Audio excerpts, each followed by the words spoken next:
যে আমরা ওনাদেরকে এতদিন জমজমের পানি দিয়ে পরিষ্কার করতে চেষ্টা করেছি, এখন ওনাদের মাথাও ক্লিন হয় নাই, বডিও ক্লিন হয় নাই, কিছু নাই। এই জন্য আমরা মনে হয় এখন ওনাদেরকে বুড়িগঙ্গার পানি দিয়ে পরিষ্কার করতে হবে। কত বড় সাহস এনসিপির এই নাসিরউদ্দিন পাটোয়ারি! এই ছাগলের বাচ্চাটা প্রতিনিয়ত বিএনপিকে নিয়ে আজে বাজে কথা বলে আসছে।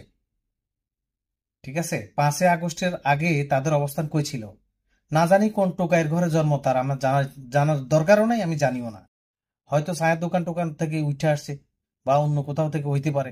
আমি আজকে এইভাবে কথাগুলো না বলি পারতেছি না, কারণ সে আজকে যে ভিডিওটি আপনারা দেখছেন এখানে শুধু বিএনপিকে ছোট করে নাই, সে আমাদের হুজুরে পাক সাল্লাল্লাহু আলাইহি সাল্লামের রওজা শরীফের সেই পবিত্র জমজমের পানিকে সে ছোট করছে।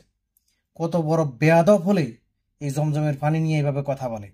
ঠিক আছে, তত্ত্বাবধায়ক সরকারের ছায়াতলে থাইকা হাজার হাজার কোটি টাকার মালিক হইয়া এখন অনেক শক্তিশালী হয়ে দাঁড়াইছো, তাই না? মনে যেভাবে চায় সেভাবে কথা বলতেছ। বিএনপিকে কটাক্ষ করা তো তোমার নিত্যদিনের অবস্থান তৈরি হচ্ছে, কিন্তু আজকে যে জমজমের পানি নিয়ে যে কথা বললা, তোমার কত বড় সাহস! তুমি ইসলামটাকে এইভাবে ছোট করে দেখলা, জমজমের পানিটাকে তুমি অবজ্ঞা করলা। কি বললো দেখছেন?